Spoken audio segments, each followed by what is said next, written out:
right, ladies and gentlemen, hello and welcome back once again to the longest running show in the world about data. It's called DM Radio. Yours truly, Eric Kavanagh here on Martin Luther King Day. We're working a bit extra because, I always forget that it's a holiday and I don't have to work, but we're workaholics here. So we're working on Martin Luther King Day. Hats off to a great leader. No doubt about it. That man changed the world. And with us today is Kevin Tynan from the Presidio Group.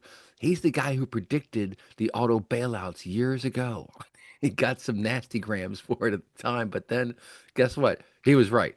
And Kevin has put a whole bunch of work into the Presidio Research 2026 year ahead outlook for the auto industry. And it's a very interesting take, Kevin. I like that you start off right out of the bat pointing out that these incentives are gone. So the EV, electric vehicle incentives, and also the tariff, fear of tariffs. And those two drivers are gone now, which is something significant, right? Take us through the beginning of the report and what you found. You know what, Eric, and thanks for having me. But the interesting thing about the end of the EV subsidies, and I have been talking about this for years. This was sort of my other, I wouldn't call it a prediction, but as long as EVs remained unprofitable, which they are for virtually every automaker, Right. it was going to be difficult adoption wise, right? So what's happening now is that I think, and I talk about this in the report, where for the past 13 plus years, we've seen this mix shift to truck from car. Hmm. And that has been the earnings driver for the auto manufacturers and for the dealers. So when you can, even in the compact classes, like a compact crossover, if you can sell one of those for 36,000 and not have to sell a $26,000 car, your revenue and profit contribution was a net positive. So Right. as we've gone through that and cycled through that for the past 13 years, really since 2013, we've gotten to 84% truck. The domestic manufacturers are basically tapped out at 100% truck, Wow. 98, 97% truck. And the way to get the consumer to pay more for a vehicle had to be new technology, which was supposed to be electrification. Say, okay, we're maxed out as far as truck goes. That was the earnings driver for the past decade plus. The next thing is going to be look at all this new, clean sheet technology, all these wonderful things that this can do. Pay a little bit more for it. The consumer says, sure, we love this new tech. Here's a couple more bucks, here's some more margin, and we can continue this walk up in terms of transaction prices. So the failure, if that's the right word, of electrification or that transition to electrification, not only is bad for the sunk investment of the automakers, what I'm saying is like, okay, now what? Right? How do we go more truck? We're 84% as an industry, and there's automakers that are 98, 99%, the domestic specifically. So that's my concern is how do we continue to move up market in terms of price, power, and margin integrity? And then you got to consider we're going to throw in a couple extra bucks in terms of tariffs this year, right? So now transaction prices go even higher without the consumer seeing that technological benefit. Hmm. And when you're talking about this 84% or 98, you're talking about of the margin that the companies are making. Is that right? So it's not No, I'm 84%. saying what I'm saying is when you look at US auto sales and it was 16.2 million in 2025, 84% of those are some form of truck. No And kidding. What? yeah, so the last time that was 50-50, and that's why I say the past 13 years was 2013. We were 50% truck, 50% car. And Wow. because of the margin and revenue advantages of selling a truck versus a car, the manufacturers really pushed the industry in that direction. Again, like I said, even on the compact space, it's the same basic utility, same vehicle, maybe even the same platform, but you can put more content in it. It's bigger. You can charge more for it and make more margin on it. So that's been the driver of earnings. And what I'm saying is we're kind of at the end of the runway with the industry being 84% truck already. Right. And I talk Wow. about 99, 98% for Ford, GM, and Stellantis, the Chrysler Jeep Dodge, Jeep, Ram brands, like Ford has one car left, Mustang. That's it. There's no Fusion, Fiesta, Focus, right? All those Wow. things are gone. Even for General Motors, there's two Cadillacs and the Corvette. No Malibu, no Cruise, right? All these things that were 20, $25,000 vehicles don't exist anymore because the financial benefit of selling an Equinox, right, or a Blazer, right, was better, and you just move, subtly, you just move the consumer in that direction. Wow. And you're including SUVs, right, in a truck? Because Yeah, that's what everyone's buying is the SUVs. No one's buying the sedans anymore. Very right, few people are buying the small compact cars. I did not know that. The Focus is gone, the Fusion is gone, the right. Fiesta is gone. They're all gone. I did not know Yeah, that. and I talk about this in my presentation when I deal with companies or present for status dealer associations. There's 10 or now 11 because Chevrolet Malibu is gone. There's 11 nameplates that Ford, GM, and the Chrysler brand, Stellantis now, sold in 2016. Now, I use 2016 because that was the highest volume year in US history, 17.5 million vehicles. So the three domestic manufacturers sold 1.1 million of compact and mid-sized cars below the industry average in 2016. None of those 11 nameplates even exist anymore. So it wasn't Wow. that they couldn't sell them. It was we don't want people buying our bottom of the market, probably unprofitable vehicles. We need to trade those unprofitable cars for a profitable SUV, even if it's a compact SUV or a pickup truck. And that's the way industry, and that has orchestrated, that was the plan, that's the strategy. It's not about Wow. selling vehicles, Eric. It's about being profitable when selling vehicles. Wow. And I'm looking at this chart, and folks, if you want to see this chart, go to LinkedIn, look up Kevin Tynan. That's Tynan, and just a couple posts. The second to last post is this report. And if you click on that, you get a bunch of charts and graphs. And I'm looking at the new vehicle volume and retail revenue in the US. And it's an amazing chart because the revenue pool you see kind of goes up and down and up, and then it goes way up in the last 3 years, 4 years, 2022 through 2025. But the unit volume goes down and then way down. That must have been around the time they made this decision to start really pushing hard on the trucks. And now it's kind of going back up again, and the profitability, the revenue is up, but it's almost all trucks, right? Right. And that's the thing. I don't like to talk about just volume in a vacuum because that's easy to manipulate, right? Give things away, you drop prices and you can sell, but are they good sales? Right. So what I like to look at is what I call the revenue pool. Take the volume and take the price. And that's what's going to drive one of those two things, or the combination of those two things are going to drive the revenue pool. So the first thing you want to do is make the revenue pool larger, and then you want the profit mix of that pool to be richer as well. So the example I give a lot, Eric, is this, right? And I take General Motors just as an example. Back in 2016, the strategy was, or the selling dynamic was, we'll sell three Chevrolet Cruze for, and let's call it $20,000, and let's say we'll be generous. They break even and they sell one Chevrolet Silverado pickup truck at $60,000 at 20% operating margin. So they've sold four vehicles, right? They've booked $120,000 in revenue and $12,000 in profit. All This from the truck. world is forget the Chevrolet Cruze. Let's sell one more Silverado, so now we've only sold two vehicles, but it's the same 120,000 in revenue, and we just doubled our operating profit to $24,000. Now the problem is people look at that and they go, GM sales are down 50%. They're screwing it up, right? They're not doing well. And it's like, no, it's exactly the opposite, is that they're Wow. getting rid of the low margin or no margin or negative margin vehicles to sell the profitable things. So that's why it's important not to look at volume in a vacuum, because the price matters. The margin profile of those vehicles matters. Selling a Chevrolet Cruze at $20,000 is not the same thing. It counts as one unit, and so does one Silverado, Right. but a very, very different, revenue and profit dynamic. And that's why you're in business. Right.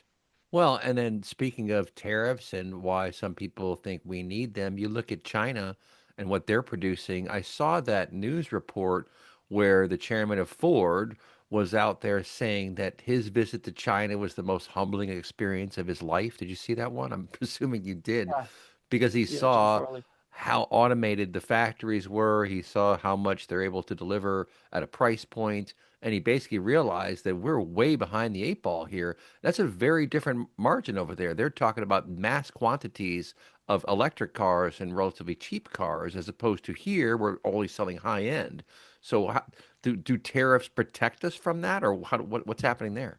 Oh yeah, that's the idea. Now there's two issues when I look at it with regards to China. One of them is they have spent decades building the supply chain, Right, right? So it's a different set of materials. In fact, a lot more materials that go into making an EV, about 6 times what goes into an internal combustion vehicle.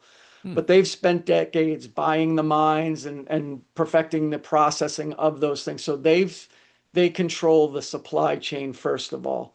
The other thing is the way I think about it is this is not Ford versus BYD or Xpeng or any other Chinese automaker. It's the government subsidizing their vehicles versus other governments subsidizing their vehicles. So right, while you may look at, and I've done the math on this too, Eric, is that if you look at what China has given their automobile manufacturers in direct subsidies, which is hmm, something that we won't do, right? We will not give GM, Ford money directly to produce electric vehicles. We'll give a something to a subsidy to the consumer, or we'll invest in infrastructure. But direct subsidies, we haven't done it to that extent. But China, going back to 2008, 2009, when they wanted to start the shift to electrification, over the time has basically given $18,000 per electric vehicle directly to the consumer. So if you think about that, you can sell a $40,000 vehicle, right, for 22,000, half, basically. wow, And now the consumer looks at that and they say, wow, not only is this a good vehicle, is a great vehicle for $22,000. Meanwhile, you're comparing it to a $40,000 US made vehicle or European or Japan or South Korean made vehicle because that subsidy isn't included in it. So it's not automaker versus automaker, it's government versus government. And right. nobody's willing to spend like that. Yeah, well, they're doing the same thing in the solar market, if I understand it correctly. They're investing heavily in subsidies in companies that make solar panels. And at a certain point, like how do you combat that? I mean, it's the same issue with labor prices, for example, in other places. Although, not to get off topic here, but in recent years, labor prices have gone up in places like India and China and other places where the Philippines, Malaysia, even where we've relied upon that.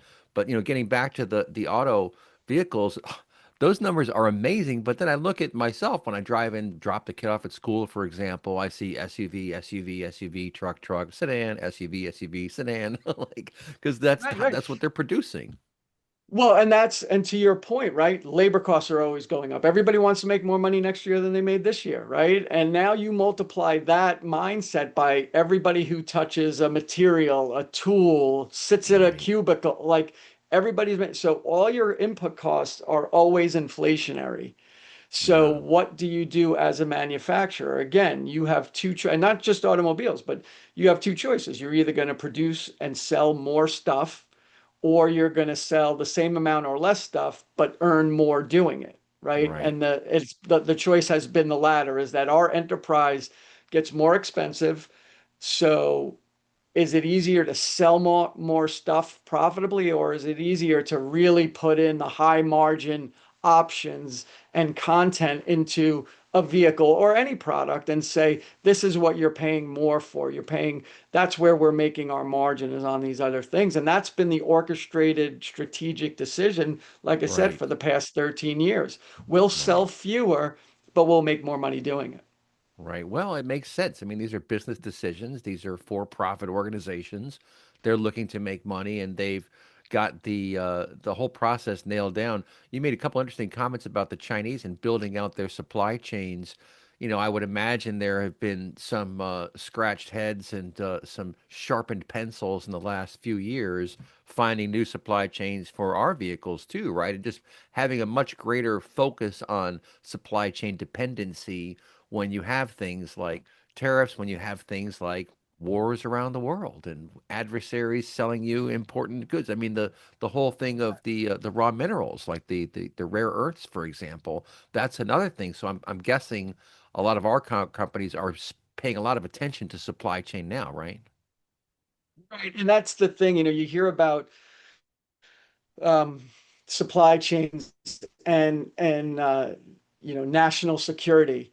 And in the auto space, you kind of think about it like, oh, well, if there's a lot of Chinese built vehicles driving around, they're sending data back to China. And I'm saying, well, it's not only that, it's the fact of the matter is that if those rare earths are not simply used for automobile, but the defense industry and all these other things, if that spigot is turned off, right, where there's your national security issue is like now we can't build the things we need for protection for those other industries, for the defense industry and things like that. So it's not simply about the data being sent back to China, about, me walking down the street in my neighborhood, right? It's about they control the supply chain. And not only that, obviously it's a security issue, but that's why I'm saying that if the electric vehicle segment in the US is not profitable now, it won't be until we've put our own in place. Because at the end of the day, we're calling China and saying, hey, we need materials Right.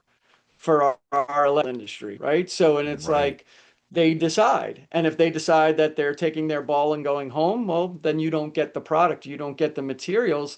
And in that environment, you don't determine pricing, things don't get Right. cheaper in that kind of situation. Yeah, well, right. You've lost control and you also have Right. sunk costs because you had a plan to build these cars and all of a sudden you have the rug pulled out from underneath you. I mean, that's not a small thing to suddenly have to basically cast aside a fair amount of work and go down some new path. Well, folks, don't touch that dial. We'll be right back talking with Kevin Tynan of the Presidio Group all about the 2026 Auto Outlook report that he has just released. You can hop online and go to YouTube. We'll link it from there as well, and also on LinkedIn and at the Presidio Group's website. We'll be right back. You're listening to DM Radio. All right, folks, back here on DM Radio, talking to Kevin Tynan of the Presidio Group about the auto outlook for 2026. I love cars. I love ICE engines. I'm not a big fan of the electric vehicles, so I'm okay that the super push towards electric has been fading a bit. I mean, there were some really strange stories coming out about that. Just the infrastructure to charge all these cars. People don't realize this, and then we have this whole AI boom where power prices, electricity prices are going up everywhere. Mine is insane. My power bill last month was like $458. I'm like, oh, what? How much is it?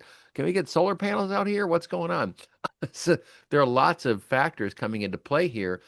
So the EV push has kind of subsided a bit, which I think is good news. I think people should have choice. If you want an EV, great. If you don't, if you want to, the hybrid, what happened? Let's start there. What happened to the hybrid? The hybrid was the big deal. And then all of a sudden, I was talking about EV or that terrible ice engine. Like, what happened to the hybrid? I think the issue is you get, first of all, I think there was a huge Tesla effect, whether love them, hate them, but what you got was you saw media, markets giving valuation and praise to Tesla, right? So even though that company for many years was unprofitable, it becomes a $1.5 trillion market cap company. And I think what you got was other automakers saying, well, we could do that too, right? There's nothing really special about this. In fact, GM did electric with the EV1 back in the 1990s. Right. And so what you got was this chasing of market cap instead of really Interesting. making a sound business case on the income statement. And the good example there is Toyota, right? You remember Toyota during the push for EV was vilified for saying like you're a dinosaur, you don't get it, and they're like it doesn't make sense, it doesn't make sense on all these different ways. Very smart people at Toyota. And now they look like what they are, which is the smartest people in the room by not committing to it because they did the math, they did the analysis, they saw the data, and they say this doesn't reconcile for us on the income statement. We're going to do what we do, which is hybrid, maybe some plug-in hybrids, and they believed their analysis and they stuck to it and they wound up being right about it. And I always said, even years ago, I said it's really interesting that Toyota is not going all in on EV because, and my favorite movie is Jaws, and there's a point where Quint says, I don't know, he's either very smart or very dumb, when the shark goes under the boat. And to me, that was Toyota, right? They're either very smart or That's very funny. dumb by not going all in on EVs, and it's Toyota. They're not very dumb. So it wound up being the right play on it. But I have to believe that every CEO, every CFO did the math, did the analysis, and said, boy, this doesn't make a ton of sense. And then you get sort of like, yeah, but look at their market cap. They're worth $1.5 trillion. And what are they doing that's so special? It's like, well, we could do that too. And maybe hope that someday at scale, there is profitability per vehicle. I don't know that anybody saw that or believed it, but it was like you were chasing something else. And then throw into your earlier point about the subsidies, about the mandates, right? We're going to be 100% electric by 2030. You have countries in Europe, banning the internal combustion engine. You can't do it anymore. You have to go this way, right? Even some of the states, right? The CARB states, the California Air Resources Board said, nope, no internal combustion engines after 2035. And then Right. you had about 11, 12 states jumping in and saying, yeah, we're on board with that, right? So there was motivations that were obviously not about profitability and about the income statement. Wow. Yeah, I mean, I remember the graphic that went around, a meme that showed Tesla's valuation market cap was equal to all other automakers combined. And you're looking at that going, what on earth is this? And of course, the markets are forward looking, right? Tesla does more than cars. Right now, he's promoting the robots, for example, as a big part of their future revenue. So that it's an interesting skew, but it is a skew. I mean, it is affecting the perceived value of something. To your point, like maybe it falls apart, maybe it doesn't. Who knows? No one can really predict the market at that distance, I would Yeah. say, right? But is it still the same? Is it still like half? Well, if you look at it, right, if you look at, take Rivian, for example, right? Hmm. Rivian and Lucid were the other two, all this promise on electrification. Rivian now probably $20 billion company and has come down a lot. But Rivian for a long time had valuation equal to or beyond Ford. And they've never made their bill of goods, right? Their revenue has not been higher than their cost of goods sold. Wow. So before operating expenses, before you're not profitable and you're worth what Ford Motor Company is worth, right? Who has scope, scale, expertise, but they're not doing electrification to the same degree or to the same commitment, and you get the same valuation. So it's really skewed in that sense that, I would say even to be a $20 billion company, but not even make a gross profit is still, is still strange to me as an analyst. Well, it's like some of these tech companies, in our space, and my day-to-day, my day job, if you will, is the data and analytics space. And you saw these companies like Cloudera and Hortonworks and all these guys doing the analytics way back when. They had crazy valuations, still losing money. And you're like, all right, sooner or later, you guys have to start turning a profit. But that gets back to the market. And I just looked up Rivian's stock chart, and, it's $16.67 now. It was what it was 110 or something back in 2021 or 2020, and it's like, oh, that's a fall from grace. I mean, that's just and shocking. and And the thing is, when you look at the legacy automakers, Ford, GM, and European and Asia-based brands, that earnings multiple is like 4 times, six in the best of times, it's six. Now you got, 200, and then again, you have companies who aren't even profitable. So what is that multiple? I mean, it's Right. based on some Infinity. terminal value in the future and, Right. on these other things. To your point is that look, even Elon Musk himself said if you're valuing Tesla as an automaker, we're probably worth zero, right? And it's Yeah, all these other business. And that's right. the advantage that they have is that they just distract to this other narrative, whether it's robots or Sure. autonomous vehicles or whatever. But the core automotive business is not valued very high. So now the market transitions that concept to somebody like GM or Ford, who is really only automobiles, and say, well, okay, it shows that they're not worth anything in their automobile manufacturing, so you must not be either because you don't Wow. have this promise that you just talked about, in these Right. other business lines.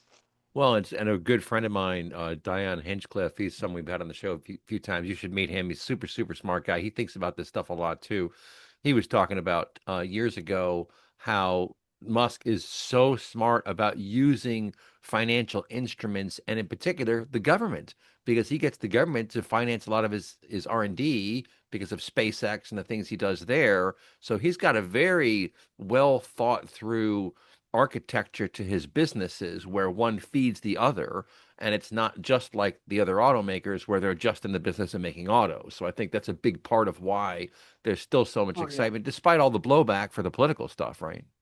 Yeah, no, and look, and the access to capital, when he needed 5 billion in cash, he issues stock and the stock goes up, right? Normally you'd be That's diluting the crazy. stock and the shareholders would be saying, all right, it comes down a little bit. It went up anyway. So it was not only access to capital, it was access to free capital Right, essentially is right. what happened. And you build up the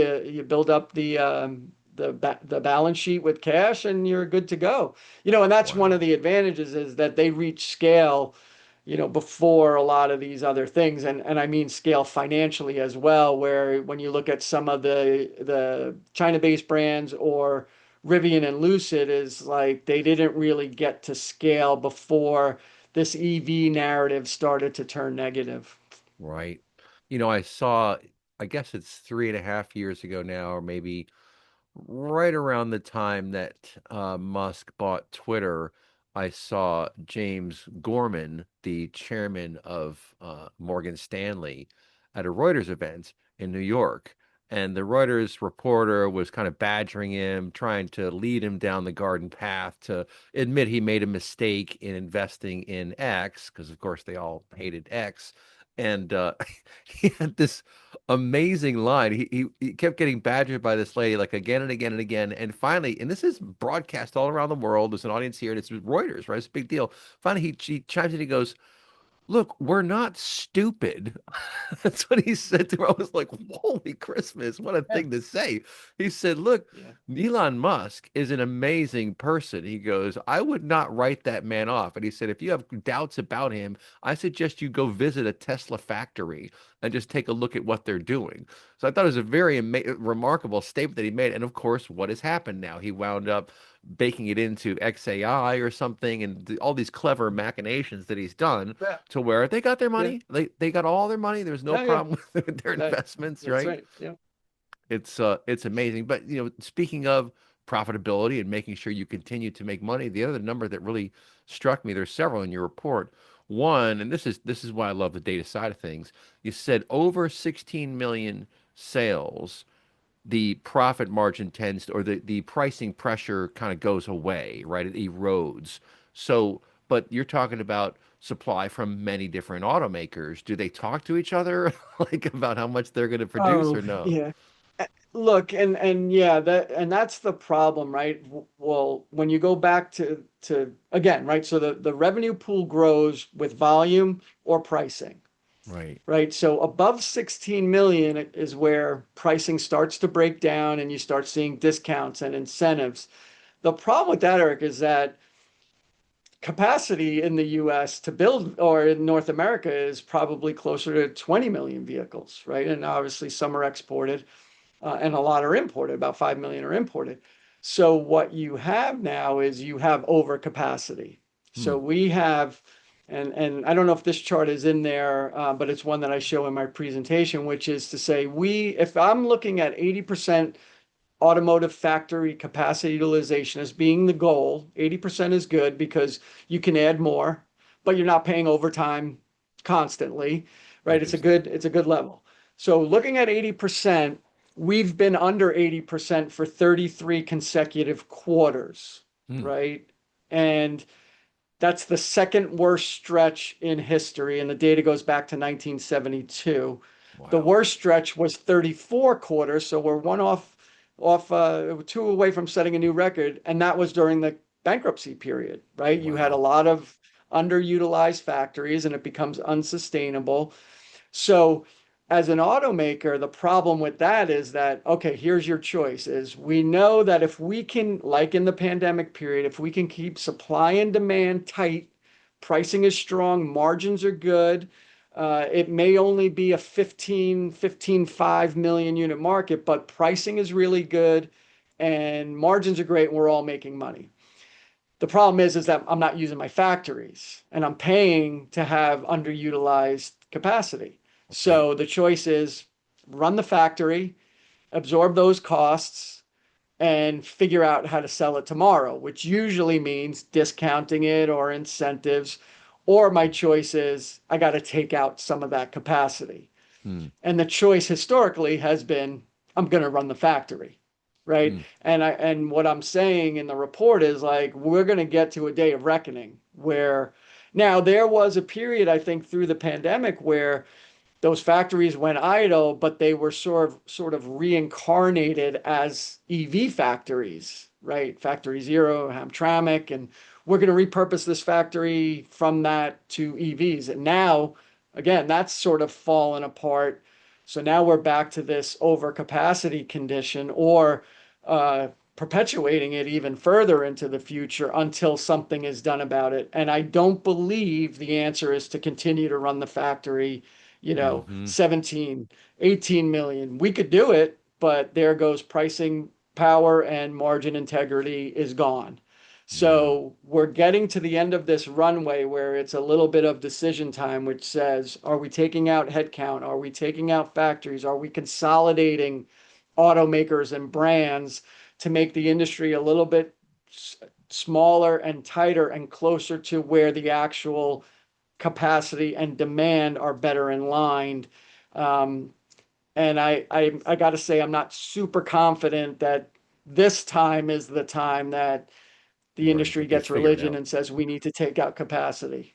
Wow, that those are tough decisions too. I mean, I'm in the data business, so the good news is these days the decision makers have much better information than they've ever had, and you can get it at a tighter latency as well. Like you can see sales moving on a day-to-day basis. I'm sure some of these folks have like really, really good information. I know some of them in the industry, and the data warehousing world has really sprung with companies like Snowflake and Databricks and others like you can get to the numbers quickly, so at least we're making decisions based on the data. Usually, I would tend to think, but folks, don't touch that. I'll be right back. We're talking to Kevin Tynan on DM Radio. All right, folks, back here on DM Radio, talking to Kevin Tynan of the Presidio Group about his 2026 Auto Outlook report. And he just made a really good point in the break. I'm a data guy. I get all excited about the data, being able to analyze the data. We can do that much better today than we could even 3 years ago, let alone 10 years ago. I mean, it used to cost you millions to stand up a data warehouse. Now you can do it for like 20, 30 grand. There are really good things you could do to analyze the data, but you made a good point that the fundamentals never change, right? Talk about that for a second. Yeah, so the sort of financial physics of this industry, every industry don't change, right? That's a great line. Supply versus demand. When those get out of whack, you lose pricing power, right? You Right. lose margin integrity, and that's been that way since the beginning of time. I joke with people like, "Hey, that's supply and demand have mattered since we were trading stone wheels for saber-toothed tiger pelts." Right? You Right. got too much of one or not enough of the other, and the pricing environment gets out of whack. And interesting, I'm a big reader. I probably try and read about 60 books a year. Wow. And one of my favorites is Lee Iacocca's autobiography. And this book published in 1984, and he's talking about lessons he learned in the 50s, right? Coming out Wow. of World War II.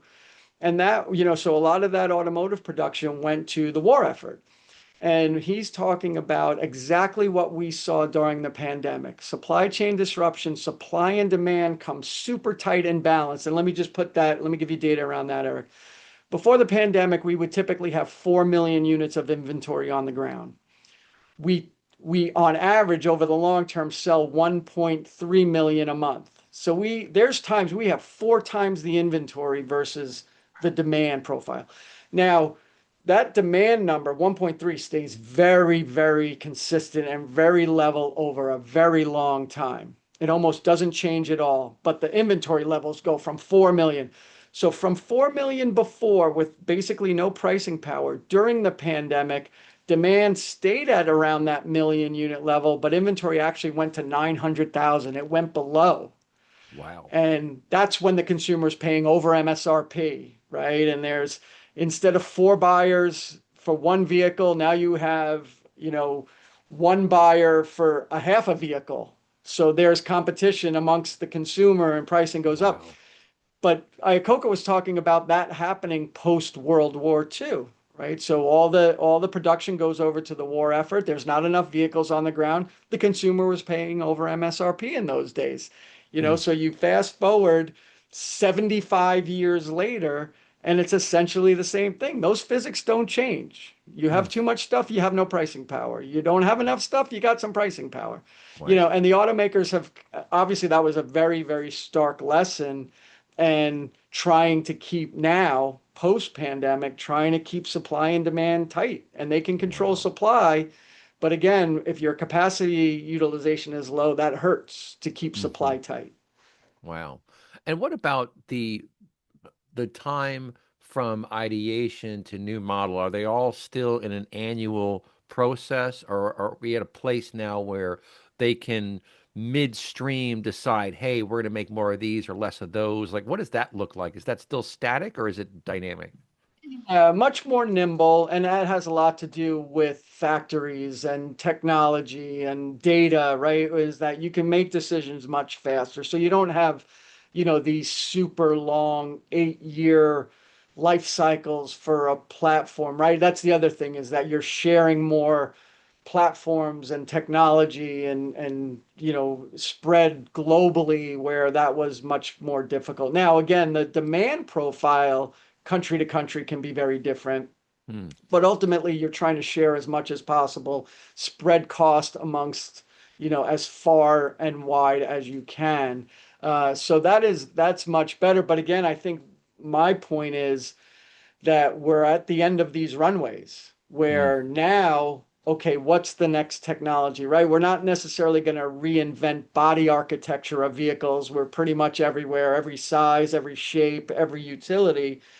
But now the question is, what technology can we introduce that the consumer will pay more for? Where are we going to make our margin, right? And to me, that's the interesting question is that and to transition this to the dealership, it's like, hey, you're gonna, and I've been telling dealers this, you're gonna really struggle to make gross margin on a new vehicle sale or a used vehicle sale. I think where it's gonna come is this technology, utilizing the data, understanding the data, applying it in your operating expenses. How are you more efficient in your dealership, on the Hmm. showroom floor, in your service bay? To me, that's where the basis points are gonna come from. Yeah, well, there's the famous Seinfeld episode where Buddy is working at the car dealership and he's dating Elaine before they go in, and he gets all like Seinfeld gets all the deals when they're dating, and then they break up and all the deals go out the window. I don't know if you remember that episode. It's just so funny, and George is joking about never buy at the dealership and don't take it in. But I mean, let's face it, for especially for the cars of today, the sort of jack of all trades auto mechanic is kind of fading because of how specialized these engines are. So in many cases, you really probably should go to the dealer, and that's a big line item for them, right? In terms of revenue, just all the Oh, billable hours and fixing all these things. That so like, do you have some numbers on how much you can make from the dealership side? I mean, from the sales side versus the service side and all that? and I actually just put these 2 slides in my I'm in Detroit tomorrow doing a presentation. I just put these 2 slides in. When you look at it, um, new vehicle sales for a full line dealership, and when I say full line, I mean they're doing new vehicle sales, used vehicle sales, parts, service, finance, insurance. So Right. basically 4 businesses under one roof, right? So if you look at a full line dealership, New vehicle sales will represent 49% of the revenue, All right. right? Because that's you're talking about a $50,000 average these days on the number of vehicles you sell. Right. But as far as gross profit, that number drops to about 20% of the gross profit total. Hmm. And what we call fixed ops, the parts and service business, is the opposite. It might be 14% of the revenue, but it's about 40 plus percent, 44% of the profitability. Because the difference, Eric, is your front end gross on a new vehicle might be 5 cents on the dollar. Your service bay is getting you 50 cents on the dollar, Right. right? So now what I've been telling dealers is that your two opportunities now, as the new vehicle market starts to get oversupplied and it starts to see pricing power go away and margin and what's the next thing, and we're not sure what that is, and we've invested a lot, and this is the manufacturer speaking, we've invested a lot in electrification, and now we've kind of written that off. So not only was that expensive financially, but it was an opportunity cost and focus of investing in other things and developing Mhm. internal combustion or hybrid or plug-in hybrid technology that didn't happen in that period. So now we're in this little window of like, we got to catch up on some of these other things. So in Right. that period where it's going to be difficult for dealerships to do new vehicle front end gross, I'm saying used vehicles and parts and service are going to be where they pivot to more than offset, the difficulties or the challenges that they're going to face in the new vehicle market. Yeah. Well, and vehicles are lasting longer too. And I'm old enough to remember built-in obsolescence and when that whole thing came. And I think we've pretty much rooted that out of the industry. Is that about right? They're not doing that kind of stuff Well, anymore. remember 100,000 miles was like, forget it, Right. Right. that it's on Right. its last legs, Right. right? Now it's 200,000, Oh yeah, they go a easy. long Big way. difference. Big difference. Yep.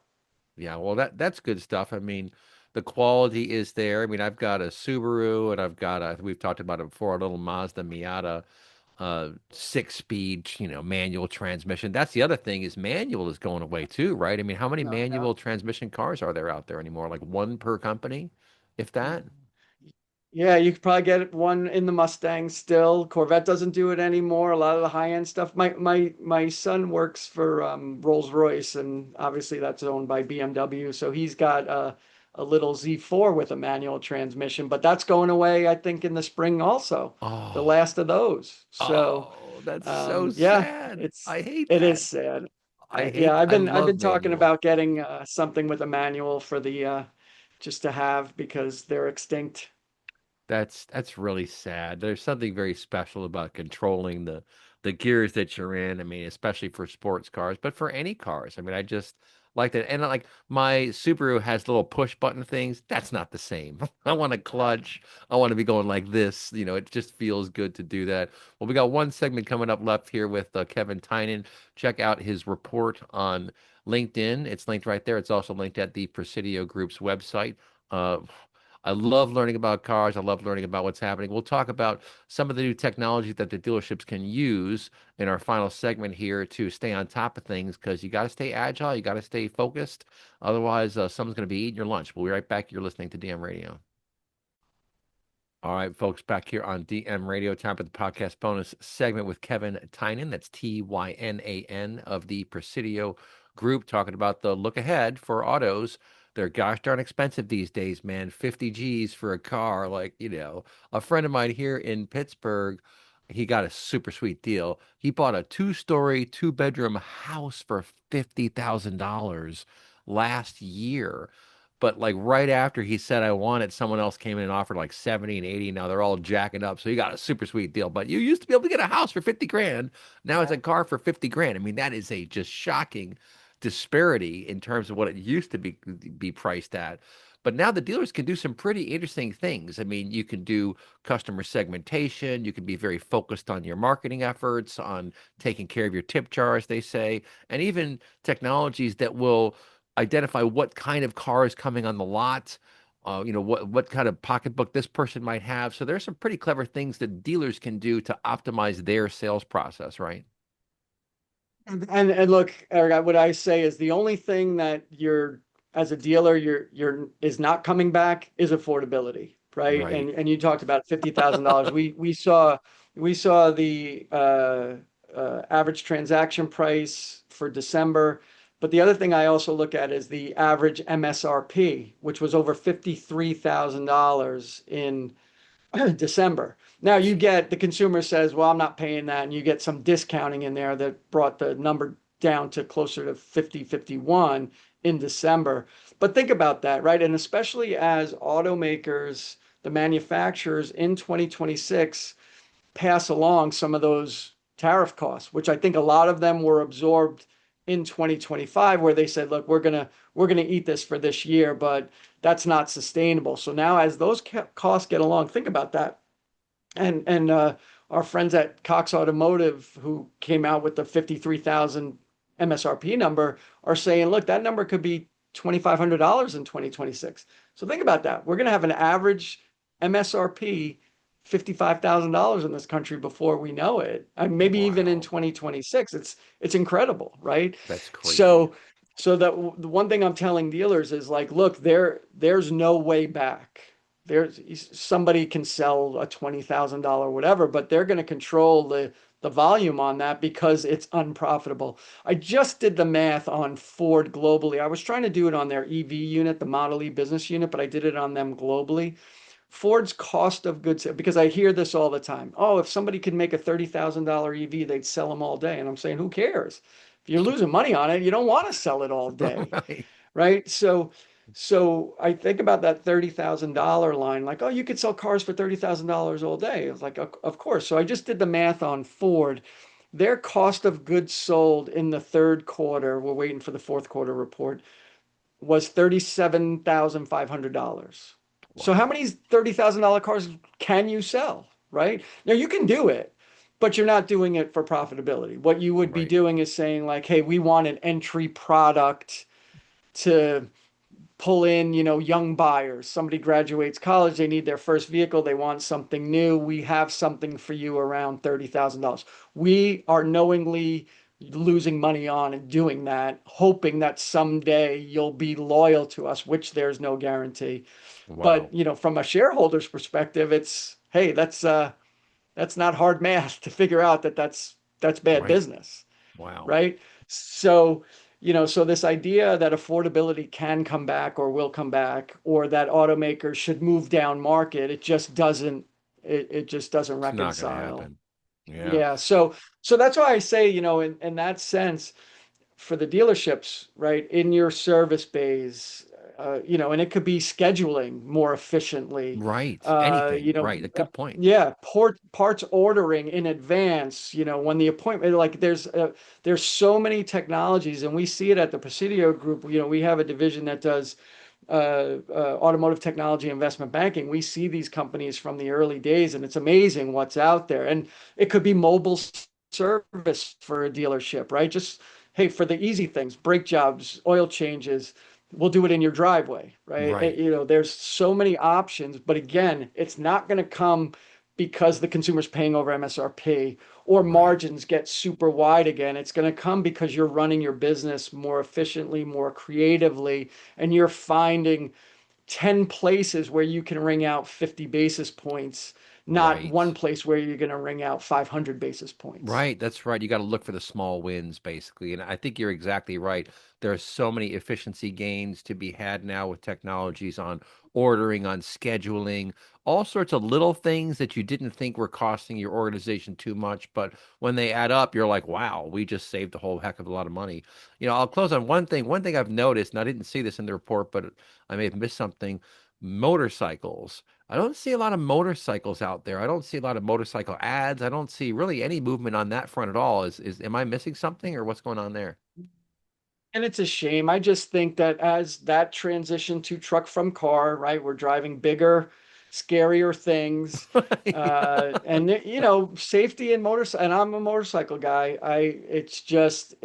There's parts of the country where it still makes sense. And there's parts that it doesn't. The other thing too, Eric, I would say is this, as a hobby, right? Because that's essentially what it is here. We don't, for all intents and purposes, our gasoline prices are low enough that we commute. with cars and trucks. You Yeah. go to Europe, and because you're paying the equivalent of $10 a gallon, you see a lot more scooters, motorcycles as commuters. We don't do that here. So it's a hobby, and same thing, right? The enterprise gets bloated. You got to move up market. You got to charge more. It becomes a very expensive Mm. hobby while being probably one of the more dangerous things you can do. Right. And I think that's why, and I think that's why you see a lot of, Polaris is a good example where they're doing off-road vehicles. They're doing jet skis kind of thing. And the off-road market and the ATVs is kind of taken because you're not on the road, right? You're not competing with all these giant SUVs to get out there and feel that freedom of being on your motorcycle. Right. Wow. Well, I can tell you that my mother absolutely forbade us from getting a motorcycle. She worked at the coroner's office. You know what I'm saying? She would Oh, say no. She had too I had many to buy cases she typed up. I had to buy my first motorcycle without my parents knowing for a couple years. So, yeah, I was in the same boat. You know all about it. Well, folks, look this gentleman up online. Fantastic report. The look ahead for 2026 in the auto industry. Kevin Tynan, Tynan at the Presidio Group. We'll talk to you next time, folks. You've been listening to DM Radio.